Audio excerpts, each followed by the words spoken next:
it was creating that environment which was really good to the learners because they could concentrate, and parents saw that. A little bit dubious at first, thinking, why not at college? But once we took it away from the college, the attendance was fantastic. The actual training was a lot better than what they were getting at schools because we put it through the medium of sport. And I think that, James, them two elements there in terms of the environment and the way that we delivered it, created a good program. As you probably well aware, in sport, it's very incestuous, isn't it? With coaches moving around, club chairmen talking to one another. And like Lewis saying, we'd be all over the country at meetings, setting up these programs because it was creating them almost like a full-time youth team. And it was also creating them, in terms of the benefits of the club, it was creating them, players for the future.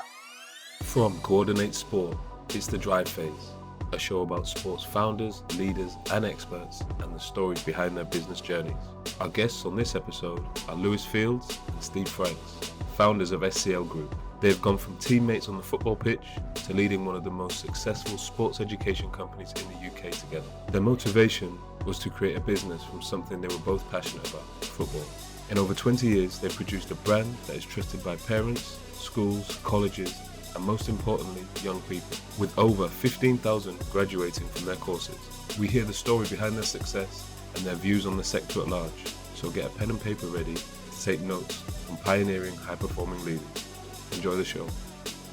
So really excited to have the founders of SCL Education Group with us today, Lewis Fields and Steve Franks. One of the UK's largest providers of sports education with over 70 partners. They've actually educated over 15,000 young people. So privileged to have you on today, guys. So welcome to the Drive Phase podcast. Thanks a lot, guys. I mean, one thing we normally do is kind of dive straight into your early life and childhood. But what I think in this case, because of the size of the organisation, it might be good to just have a look at context, because I know you have various divisions that you work across. So I don't know if you could kind of spell out the big picture and then we'll dive into history. Yeah, more than happy to do so. Yeah, the SCL was formed initially to do the sports activities within schools and childcare agenda. That's one side of the business. We sort of ventured into the further education and higher education. That was to provide a second chance program for young people who want to still be involved in sports but carry on their education programs. Similar to a college or a sixth form or a higher education institute, university, SCL were an option. And then we've added our SCL professional division recently, which is about apprenticeship and commercial training to employers. So we're creating next generation of sport and professionals, whether that be within marketing, sports coaching, anyone who wants to work in a sporting environment, we're looking to add on. And in addition to that, we're looking at our education and training offering, leadership and management, and a few other sort of development strands off the basis of using sport as a vehicle to push things forward. Yeah, I think it would be good to dive into that last one, especially at the end, bit of diversification. I guess one of the things that is difficult for general sports coaching providers to get into, I mean, a lot of them working in the subcontractor basis. So you guys like the main provider now with the SFA for that? Yeah, we've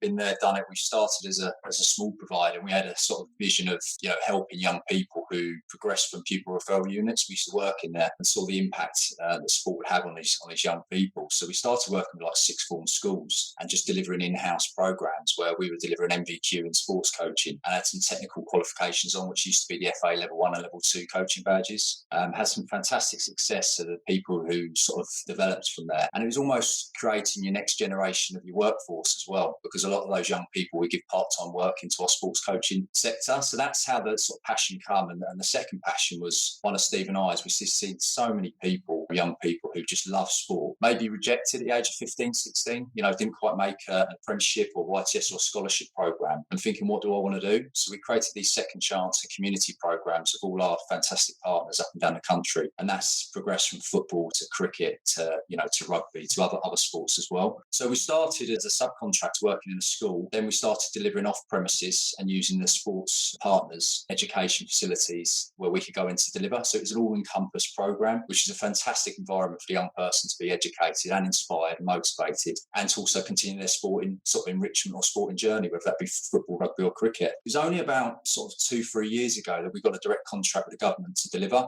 and we're fortunate enough, we were a subcontractor, largest subcontractor in the sector for a long, long time. Now we've increased our sort of government contract now, and the second largest in the country. But more to the fact, we're really a specialist in that sports environment, and we hope to develop these young people, not just in education, but to become, young men and women who are going to go into the workplace with these soft skills and work skills, and to go seek employment opportunities in the sector. Yeah, definitely got the transferable transferable skills from sports. Sorry, Yeah. Steve, go ahead. Sorry, James, I was going to say, I think the way that we've, developed and got the contract was, going back a stage on mine and Lewis's careers in terms of sporting careers. Lewis was lucky enough to be what's now a scholar at Millwall Football Club, and I wasn't good enough to make as a scholar at a club. So, where we build these types of programs, it's with us in mind, if that makes sense, a younger version of us in terms of saying, right, okay, what pathways in terms of sport, didn't make it as special footballers, what's the next best avenue to take, what environments can we create, what's the pathways out of education into the working place, and that's how we sort of create it. And alongside, like Lewis just mentioned,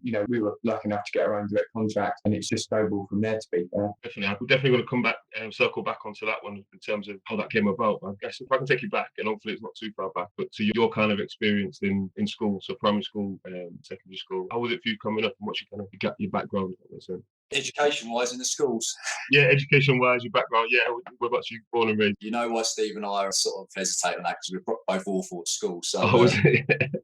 Funnily enough, I've got your GCSE results here. So really, yeah, we're going to kill marketing. So no, I think school for us, at primary school age, I don't know, myself and Steve, but myself especially, it was football driven. It was always sport. I just loved sport, playgrounds, lunchtime, whether it's kicking around an old leather football or stone. You just had that whole emphasis around sport. So even the extracurricular after school stuff I was doing, I was always interested in sport. I suppose that sort of took me basically into my secondary school age, and I wasn't the best, most sort of academic learner in the world, or probably my behaviour. I'd probably go back to apologise to some of my teachers. But also, you remember some of the role models, and I can remember my PE teacher, my English teacher. Looking back, they were significant role models in my time. And you go through them teenage years, especially year 10, year 11, you do change, and some of the behaviours you had, you wish you'd have tried a bit harder. But I was fortunate to come out with a GCSE in sort of maths, a partial one in English, which come back to bite me. So it was another story. But obviously PE was my number one, and I got a B, which I was really annoyed at, because practically I was great, academically I wasn't. So that's what led me on to my difficult for you as well if you were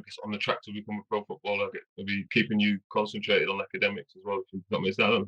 Yeah, I was guaranteed. I say guaranteed. I was offered a YTS in year 11, so I knew I had that, and I did slack, but it was only because the club got involved and said, look, if you're not reaching your academic potential, we're not interested in you. That really gave me a kick. It was the power of sport and football and the club sort of intervening that sort of got me a long way. I'll be forever grateful, because it did push me along in those later years. What you, Steve? It's similar? Different to Lewis, but similar in aspects in terms of, throughout my schooling life, whether it's primary school or secondary school, I was okay at school in terms of my behaviour was always good. I think Lewis was a bit more naughty than me, but my behaviour was good. Academic, I just wasn't great.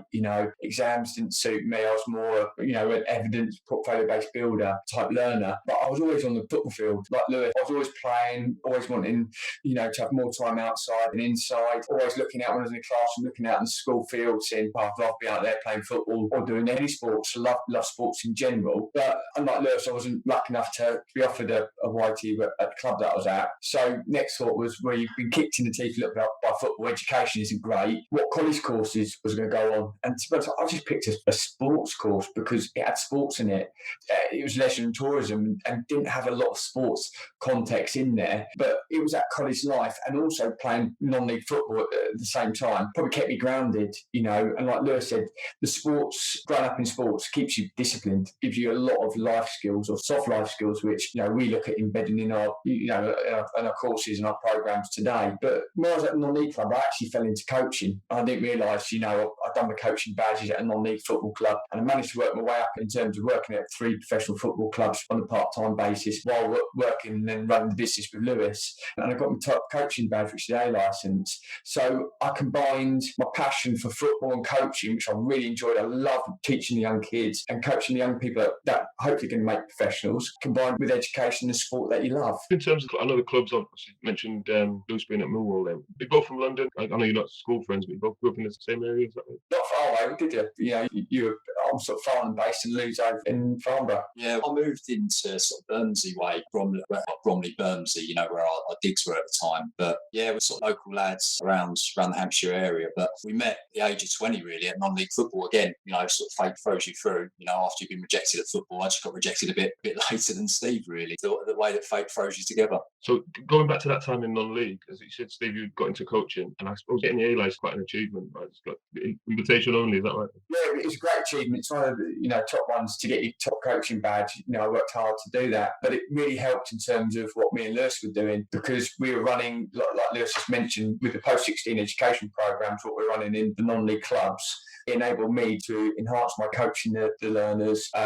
Also had to get my coaching badges as well up to top level. Enabled me to be an FA coach deliverer, so i.e. a tutor. So that's what we were doing. As Lewis mentioned, we were in the sixth form colleges and non-league clubs run these programs based around an MBQ, which was wrapped around a level 1 and level 2 coaching badge, which then allowed them, the young people to get into coaching, which is fantastic. And when I was young, I was lucky enough to give that opportunity by we had a football community at one of the clubs that I played at, and I was in the youth team, and before a cup competition, I remember the community officer coming in going, lads, does anyone want to do a coaching badge? It's paid for, and you know what, you can earn £10 an hour coaching. I thought, wow, it's better than working in one of the superstores or Tesco's or wherever, earning a low wage per hour, to actually go and coach your sport which you love and enjoy. Look, you mentioned there, Steve, on the college course that you went into leisure and tourism. Yeah. That felt a bit sporty, but maybe it wasn't. I mean, in terms of that post-16 age, obviously you've got experts on it now. When you were back at that age, I guess, was the offer, is that something that's kind of driven what you're doing now? Because the offer that was available to you at the time, I know, Lewis, you obviously did YT. How does it stack up to what it was then to what you're providing now? I can tell you now, we were sort of pigeonholed into a qualification, really, because you did a YTS and we were put into like a level 2, level 3 leisure and tourism course. So I didn't really enjoy it because it wasn't really a lot about sport. So that sort of looked at our offering now post-16, sort of said we never want to be pigeonholed again. You want to offer a variety of courses that lead these young people into a variety of different positions within sport. So I think that experience of being pigeonholed has made us, as the business progressed, really sort of widen the net to offer these young people the best opportunities possible. I 100% agree, James. Just taking my experience, Lewis was lucky. He was playing football alongside when he was getting educated, or supposed to be going into his classes. I know he didn't turn up, because he told me. A great story about that. But for myself, I didn't have that experience of playing football alongside. So for us creating, these programs which put the enrichment program, which is the sport element, whether it's cricket, football, rugby, alongside an education program, and that education program is driven by sport, where mine wasn't. It was about leisure and the tourism industry. And I don't think, looking back at it, like Lewis said, you're pigeonholed and get a good lot of value out of it. Probably not, to be honest, James. Where now, the units that they've got within inside the qualifications, in terms of diet, nutrition, talent identification, etc., within inside what the course is built around. It's built around sport, and just using the sport as mechanics for the vehicle which allow them to learn is, I think, I wish I was doing the courses, and Lewis wish he was doing the courses back at their age, between 16 to 19 bracket, because what a better way of doing your educational side, the sport that you enjoy, and combining the two in terms of knowledge you learn in the classroom and putting it out on the field. I think it's brilliant. I mean, looking at it now, obviously I guess it's night and day from where you started. I guess probably a good time to look at origin story. So you two guys are playing for the same team, non-league, and I know did you schedule a business meeting in McDonald's? I've heard. Is that how you got started? Yeah, I tell you what happened. We sort of, as I said, rejected. We come down, and we're actually like pre-season training. It was at Fleet Town Football Club, and I was always quicker, but Steve was always fitter. I could run further. I remember during pre-season, James, you've been there, I'm sure. Steve was literally carrying me around the field. It's just one of them sort of bantery team ethos. We just got off to a good start, and it was a coming together, sort of a night out for the team, to get everyone to know each other. And the next morning, little worse for wear, should we say, we ended up at McDonald's, and Steve and I were talking. We'd known each other for about 6 months then, through sort of playing, and we just had the idea of setting up our own sort of coaching company. So we're scrambling around our car looking for a pen and paper. We found a pen, but no paper. But we had the back of a Big Mac box, and I think Steve had a bacon wrap or something, whatever it was. We started scribbling some of the notes, and part of our business plan was formed on the back of a Big Mac napkin, shall we say. So, yeah, that's how it started. And it's as simple as that. People think, how do you get into these things? How do you end up where you were? But if you look back, the most exciting times are always at the start. And I'm sure you'll agree, James and Steve. But, doing that was where, you just had to put massive action into what you were doing. Overthinking things sometimes leads to procrastination. You're not doing anything. So I think actually not knowing what we're getting ourselves in for helped us at the beginning. Yeah, I think, if I can add into that, James, you haven't got fear. We're in our early 20s. We're lucky that we lived at home, and Lewis's dad was really, because he's part of business with us. And he said, look, I'll stump up X amount of pounds. And if you lose it, you lose it. If you don't, we'll have a good business together. And like Lewis said, I worked for someone before, an ex-professional doing coaching, and Lewis worked up in London at Old Mutual. So we had a bit of a rough knowledge on what services that we could offer. And I think I totally agree with what Lewis has said there. We didn't procrastinate on anything. We just thought, right, we'll do it. It is what we want to do. Let's just take action and let's just go for it. We're lucky, like I said, we lived at home. Lewis's dad put X amount of pounds, for us to start off the business, loan us to say, and then we just got on with it, James. We just, no second thoughts, no fear, just cracked on. Yeah, it's definitely lessons to learn there in terms of, like, you see a lot of people who just research and then never really get off the ground. I guess if you'd have looked at, it's not the same as at the time when you started, but I guess if you'd have looked at the Ofsted inspection framework or something before you got into post 16, you might have had second thoughts. Yeah, just a bit. Yeah. I think we'd struggle to read it back then. But what did you start with? What were kind of your first services that you were doing there? Was it just like soccer academy, holiday camp? Background football, because we come from football background. That's all we knew. We coaching badges at the time, or the level 2, I think, at the point in time.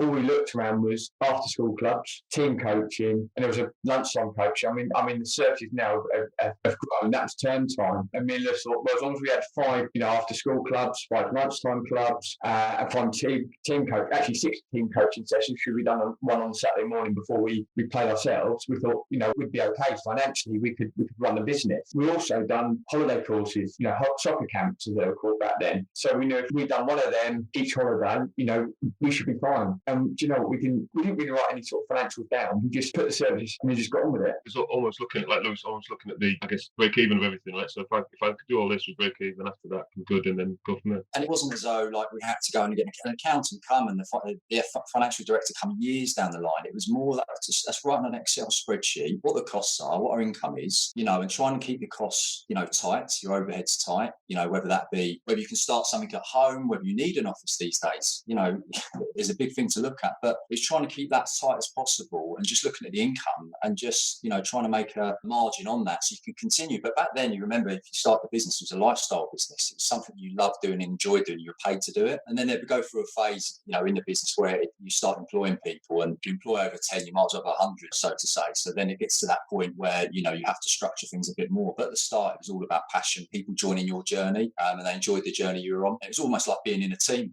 a team of 11 players, and, you just enjoyed the journey at the start. What year was this then when you launched?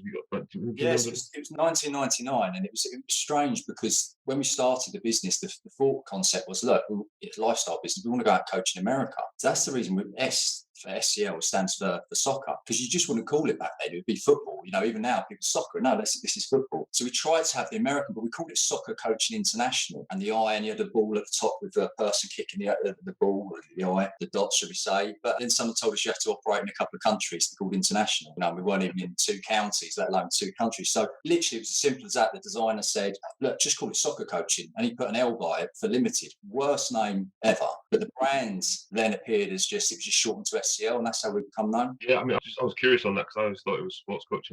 So yeah. It was. Listen, when you're looking at company names, you said it. You don't think later down the line, do you? You just go on impulse. So, and then you become a brand. You don't really want to change it. So, and we're proud of that. But that's the story about where it comes. But using a descriptor in your name when you're looking at a company, try to sell in other services when you're a startup. And this is what I'd sort of advise people. It's difficult because you get pigeonholed because you called yourself a descriptor, soccer coaching. That's what you are. Look, we never knew where we were going to end up, did we? To be fair, we started off thinking we were just going to be a soccer coaching company. That's all we thought we were going to do. We didn't dream that we would move into multi-sports, childcare, education, post 16 and apprenticeships. That wasn't written down at the start. At the start, it was to do football, 5 after-school clubs, 5 team coaching sessions, and holiday camps. That's what we wanted to do. Was there a point when you had not a light bulb, but a milestone that you kind of thought, oh, this? I think a lot of people do, especially your side of business. You've got a stage where it just rockets, right? And you kind of trying to keep up with it. Was there a point when you thought, all right, I've got something in, or we've got something in? Yeah, you never actually think it. There's certain milestones that you can recall, and they weren't financial. They're sort of moments where I think one of them was later, they're probably about 10 years in, where we actually did our values, mission, vision video, and we're actually at Wembley Stadium, and we had the SCL logo up at Wembley in Lights. We held the FA Cup, and it's part of how we got to Wembley and how we use that facility. It's just using our contacts and just pursuing, really, because no one's going to let you in Wembley normally. So, some great achievements there. But yeah, I think there's a number of them. But when we got to about 10 or 11 employees, but they were more friends and colleagues because you're that tight-knit sort of group, and they believed in what we believed in, delivering quality, and being proud of what you were delivering and your discipline that you had. For example, you're going on into a school, making sure you're there early, talking to the receptionist, getting a partnership with the actual school, and delivering more than what you're paid to do. But there's a discipline of actually going out and setting up, making sure your cones were clean. There's X amount of footballs logoed, that the bibs are around the right way. It was all those sort of discipline things that all of us believed in. And the more and more you deliver quality, you didn't need a sales team. If I fast forward, you come into this sales and commercial element. But honestly, schools would just promote you to other schools. That's when we found a big shift. And the big problem we have with that big shift is suddenly you had 20, 30 schools wanting you to come in and you didn't have the amount of staff. So that was the part where we had people on a waiting list, but sometimes then we were forced to employ people that, looking back, we probably wouldn't have employed normally. And then you may get issues with quality, which is where the whole cycle comes in. And you take massive learnings from the early stages about what to move forward. And a lot of the principles that we apply now when we're, 50 times the size are back when we first started. I mean, also as well, in terms of those moments, it might not always be something, I guess, not positive, but it might be a responsibility. Like you said, you get to 10 employees and you think, oh, well, like everyone's relying on us to make sure the business is successful, and they've all got bills to pay as long as we're successful as well. When you employ people, I generally think they probably don't think about the people at the top, do panic about that. Like we said, we had a formula in terms of when we were growing the business. We had a chap, Vic, who he's been with us 15 years now, James, but he come at the beginning part, and he was a postman, and then he went part-time as a postman, and we're thinking, you just got to get him work, because you want him on board, and once you get him on board full-time, because we had some big players in around where we are, as we've discussed, we were in Hampshire, but we had Chelsea were just up the road, we had Reading just around the corner, you had Fulham coming down the road as well, Portsmouth and Southampton just coming up from the south coast, but they employed a different level of staff. What we did, we were, me and Liz went, right, that's it, we're having full-time members of staff, we can do it by this formula, and then that's how we got the quality. But we were doubtful for our own success, because, like we said, we were good. We got more and more, schools wanting our services because we had good members of staff, we had a good ethos, and we just lose quality, and that quality just kept winning us business. One of those, it's almost not a negative, but you kind of, the standard the school are expecting from you then, they're increased. So you can't even bring on an average member of staff, because they're not going to hit your standards. They might be okay to work for another organisation, and school like an island. That's an issue, James, because when we had the top people, as we said, going to do the lessons, the football clubs, etc.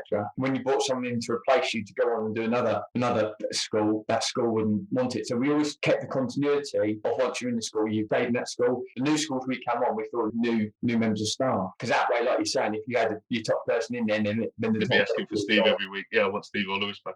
Obviously, he might have been delivering then, but yeah, the top guy. And it was about building in relationships. We didn't just go in there to run an after-school club, lunchtime club, or PE lesson. You went in there and you knew the caretaker, you knew the head teacher, you knew the receptionist, you knew the teachers, and we got offered to go on to the Christmas dues. We were part of the school. I'm interested on that in terms of keeping that quality across, like, your team as it's growing. What's the model a lot of organisations might be using, or working freelancers, or whatever? Do you employ all of your staff, and I only mentioned full-time? Does everyone, all these sports coaches at that level, that time, were they coming in as full-time members of staff? We made a decision because we saw that the problem in the sector wasn't the problem that people were part-time, it's the problem of commitments.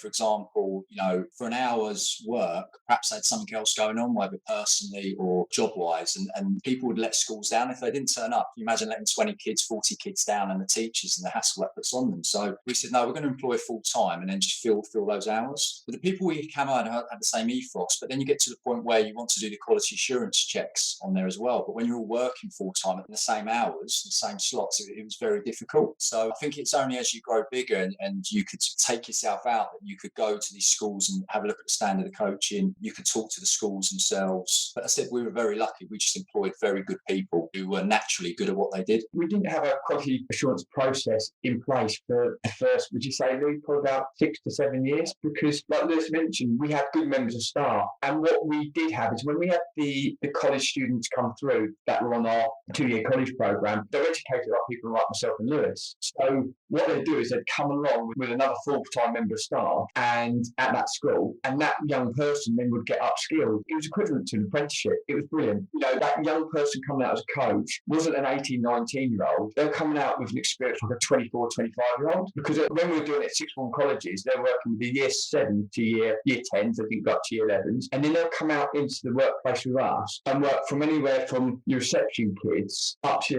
that year 6 group. So to be fair, they've got an experience of everything and dealing with parents, setting up all the soft life skills that we were just talking about. So that's how we looked at quality assurance in terms of we're mentoring staff to come through at a set level. But also we used to have a leaderboard. I don't know if you remember, we had a leaderboard on our office wall. And it used to have the numbers of the schools, the number of the children that we used to have on our programs. And there was always, you didn't want to be bottom of that table, each week. And I think that's what drove it as well. Not just that, but we're competitive with sports people. We like the competition, and I think that gave us an element of quality assurance. Because if your numbers dropped, there's something wrong, isn't there? There's something wrong with your delivery that you're going out and doing. But apart from that, we, like I said, 6-7 years until we got people set a little bit back from the business, could actually afford for people to go around to have a look. We didn't have it.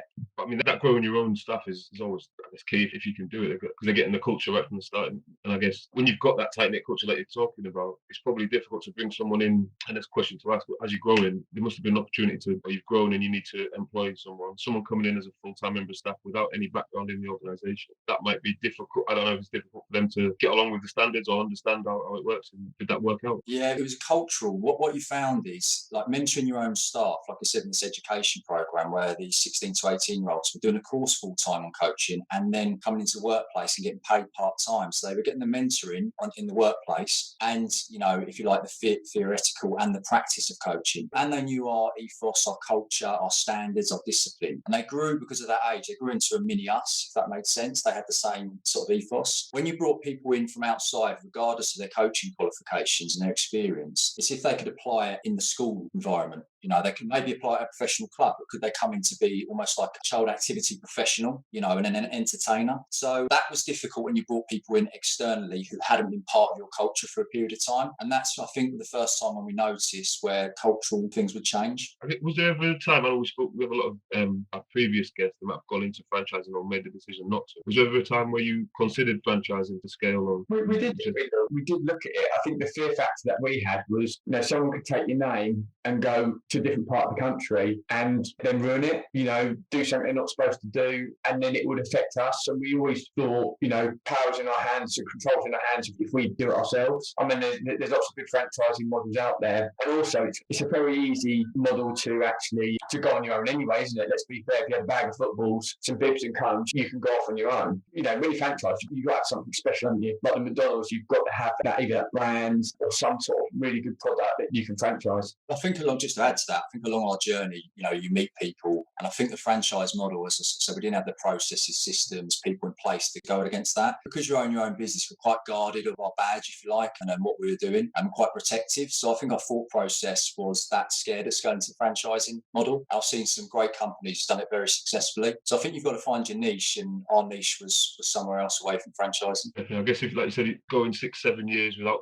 having to have that formal QA process, you're already on that track to not franchise. I mean, if you're looking at franchise, you probably bring that in really early and look at widening your net. So now, in terms of moving on to, I guess, another division of the business, so you always had post-16 offer, but that seems to have been a really big driver for growth for you. I mean, 70 plus partners across the UK. Just in terms of how that stacks up, obviously still providing school services. If you were going to look at the two right now, what's the size difference if that makes sense? Yeah, I mean, we're still keeping the schools, the SCL Kids, the schools division, but as you know, with everything that's going on, it's gone into a sort of hibernation, with everything that's happening. So I'm glad we diversified at the time, because as a group, we're, a lot stronger. But I said the education come born of our love for coaching. At first it wasn't delivering the education, it was delivering the enrichment program. So you had an education establishment, and we would deliver the enrichment, so we deliver the coaching element. And as time went on, we thought, look, we could deliver the education side. So qualified as MVQ assessors, then post-16 teachers, and we went down that route really. But it grew based on, I think it was the business model that I think colleges at the time, the sixth form, was maybe asking for clubs to come onto their premises. But I think you find that the clubs wanted the freedom to run it with a bit of flexibility instead of to the schools or colleges' timetable. And again, leadership teams change in colleges and schools as people move on. So our USP was really delivering the education direct from the football facilities,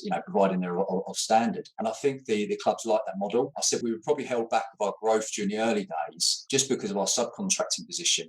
We had to also go and find partners who not only would financially back the program, but believed in our ethos and what we were doing. But along that journey, were you partnering with? Is that like the local colleges or sixth forms you're going into, or is it? There's some local. First of all, it's local sixth form schools, but as we looked to scale this, and now the clubs just approach us from all over the country, and then you had to look at localised provisions. So we had to have partners in all different areas of the country. So the easiest route was to go to FE colleges at the time. So we started sort of working, and it grew to about 9 or 10 partners, large partners who helped fund us. But the difficulty with subcontracting is all those 10 partners have different ways and mechanisms of wanting you to deliver the program, the quality assurance, the compliance, how they paid you. So you were delivering the same program, but for a different provider, you had to almost apply a different process, which was a job in itself, alongside delivering it. So it was really challenging to work with all these providers, but the actual course that we delivered was the same. And it's crazy. It's crazy thinking that, because all the information goes into the government, you're thinking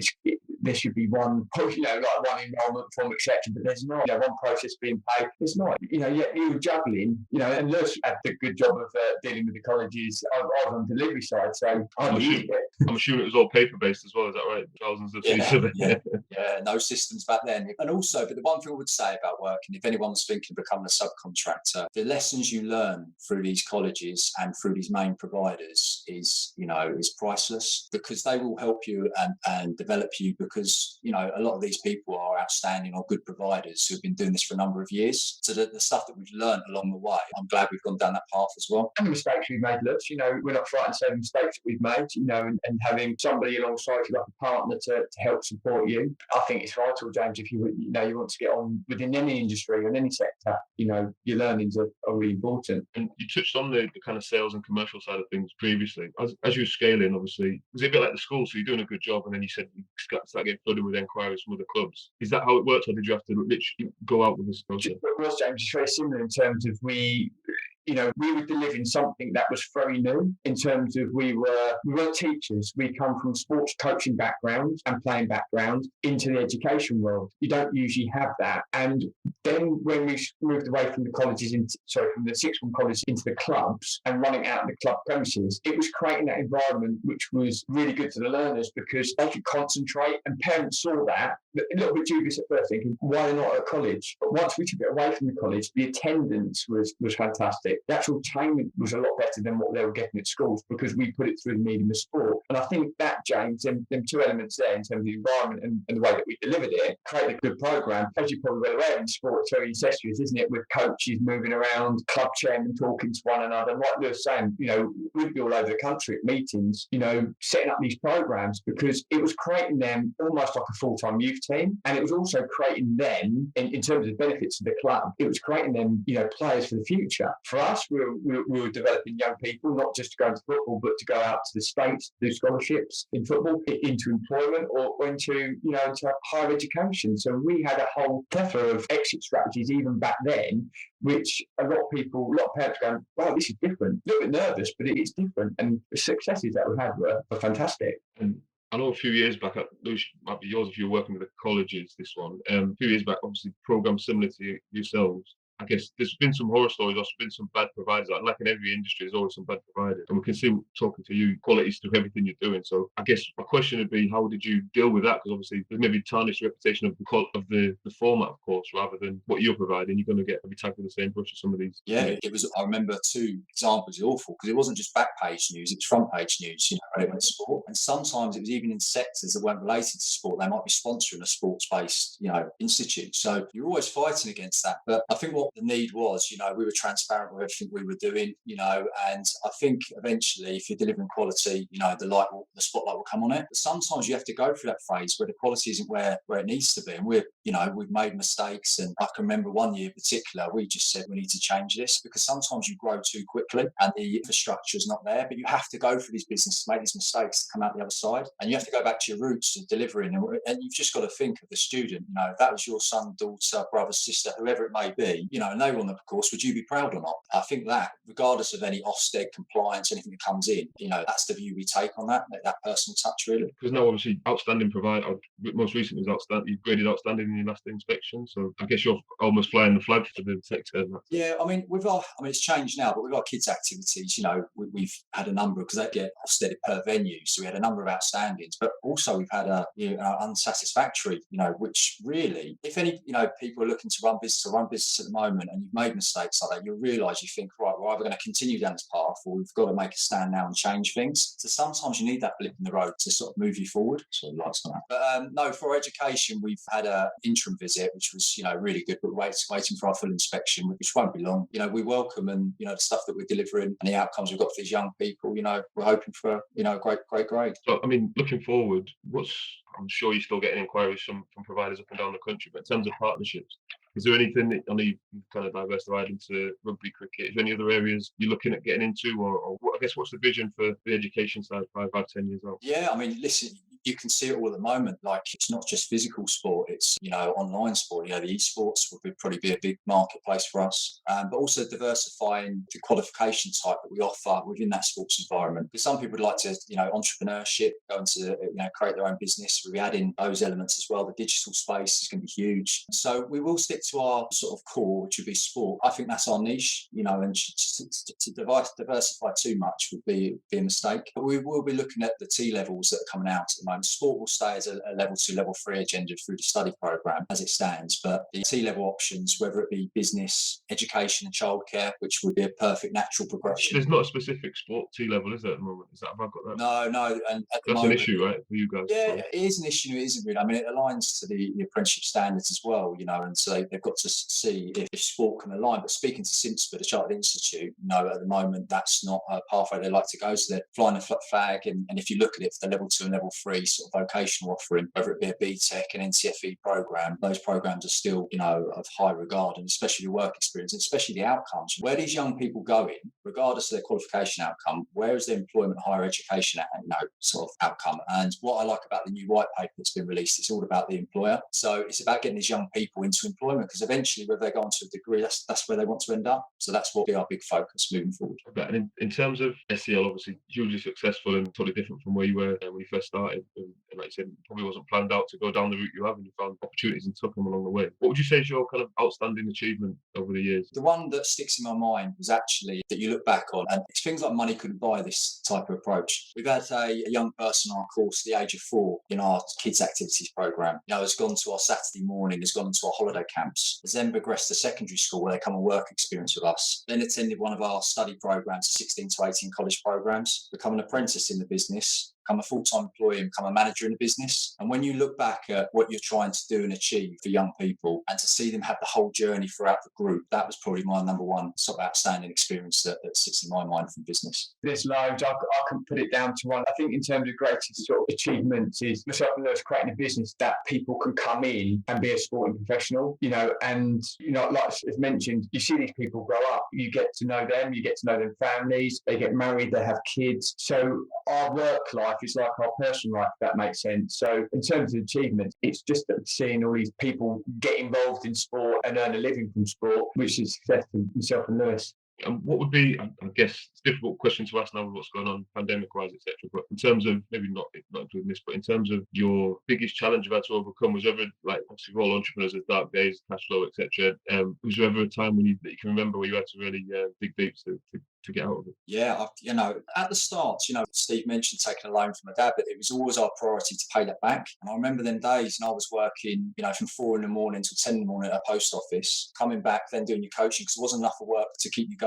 And you took minimal wage, and then just put the rest into the business. Then days when you kept reinvesting into the business, and you never had anything back for a period of time, until you got later on, maybe 8-10 years in, really, when you started receiving something back for all the effort you were putting in. Obviously, with lockdown, we saw the SCL Kids business has gone into like a furlough position. We've obviously still got some people operating in some of the schools. That was a scary time, and it'd be a scary time for a lot of people, but there's also opportunity. And I think with the online agenda, we had to move quickly on our education business. In 2 weeks, we've gone from delivering, face-to-face teaching to an online delivery model using Microsoft Teams to deliver that. That was an outstanding achievement. So sometimes when you fear something coming up, there's also the flip side of the coin, which is opportunity. In terms of always trying to look at lessons to be learned, and obviously you're working at a high level, entrepreneurs, high performing entrepreneurs. Do you have anything that you put in place to make sure you can keep maintaining that kind of? I know you talk about work-life balance, but in terms of like that output, I know maybe not got so many hours to working 2 jobs, etc. But at the moment, what do you put in place to make sure you're not burning out and you always got energy? Do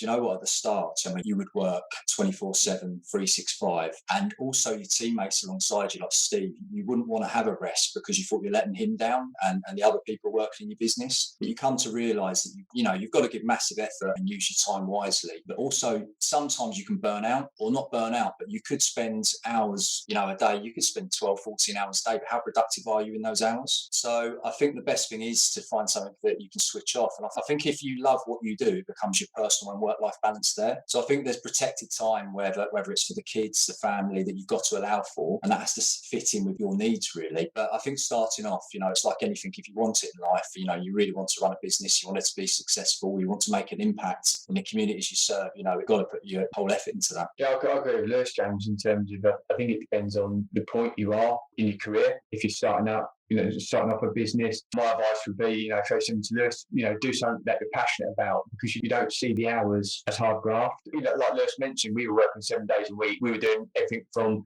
pumping up footballs, writing letters, answering phones, putting stamps on envelopes, etc. We done everything, cleaning footballs, like the worst one, taking goals down when it's wet and cold.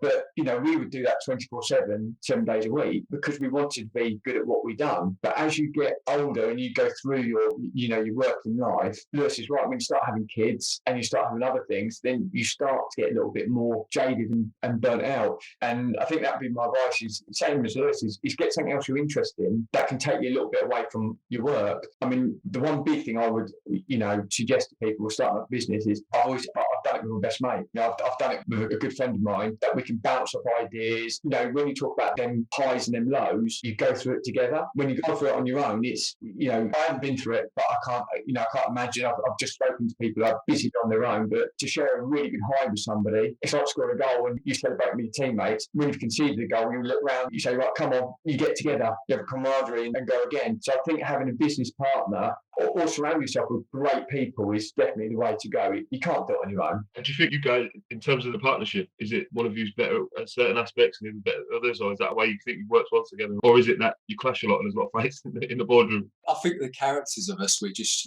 down. I can be a bit moody and grumpy, and Steve just picks me up. I mean, instantly, it's been like it's like a long-term marriage. We've been working together 22 years. So you just know after a period of time it's going to work. And do you grow together? Like, couple, business partner, you might go through life and, you might get to a certain stage and isn't for both of you. We've been fortunate, we've grown together through this, but I think having someone to bounce off in those dark days is definitely helpful. And if you are going to do it on your own, because that's the way you want to do it, get a mentor, find someone who's more successful and reach out to them. Because I'm telling you now, most people who are successful want to help the next generation. Surprised at just if someone did reach out, you'd be surprised at how many people would help you. My last question is a little bit to do what we're talking about.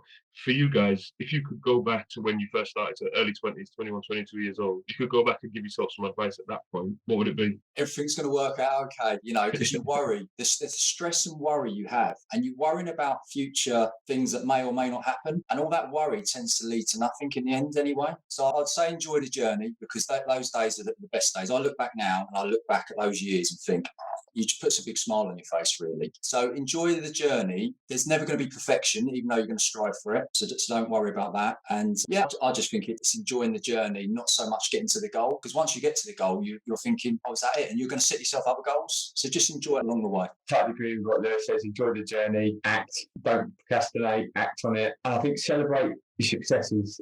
I would say me and Lewis are quite hard taskmasters, and sometimes we didn't celebrate. You asked about successes, and but there's loads of them. So I think celebrate when you achieve them. Set yourself new goals to always strive, keep yourself fresh, and you enjoy the journey. Brilliant. Thanks so much for your time, guys. Really enjoyed that. And if what we'll do, we'll link all the connections to yourself in the show notes. But is there anything that you want to share in terms of promotion-wise at the moment? Are you looking for new partners in anything? Or I think if people want to, they can, can look. I mean, I'd like to take this opportunity just to thank some of the charities that we're with, if you don't mind. We've got our Young Minds, which is our charity of choice that we partner with. Fantastic stuff for mental health awareness. So, thank you for all the hard work that they do. And also, we're as a business, we're supporting the Run for Rashford campaign, which is through Fair Share charity. So all the staff are contributing to that. Even Steve and I have been thrown into our team, so we've got to try and keep up with the miles and steps that people are getting through. So just want to have a big shout out to those people and the amazing work that they do. And we'll make sure we put all those contact details in the show notes if anyone wants to get in touch. Okay, guys, thanks very much for your time, guys. Good, Jane. Thanks for that. Thank you for listening to this week's show.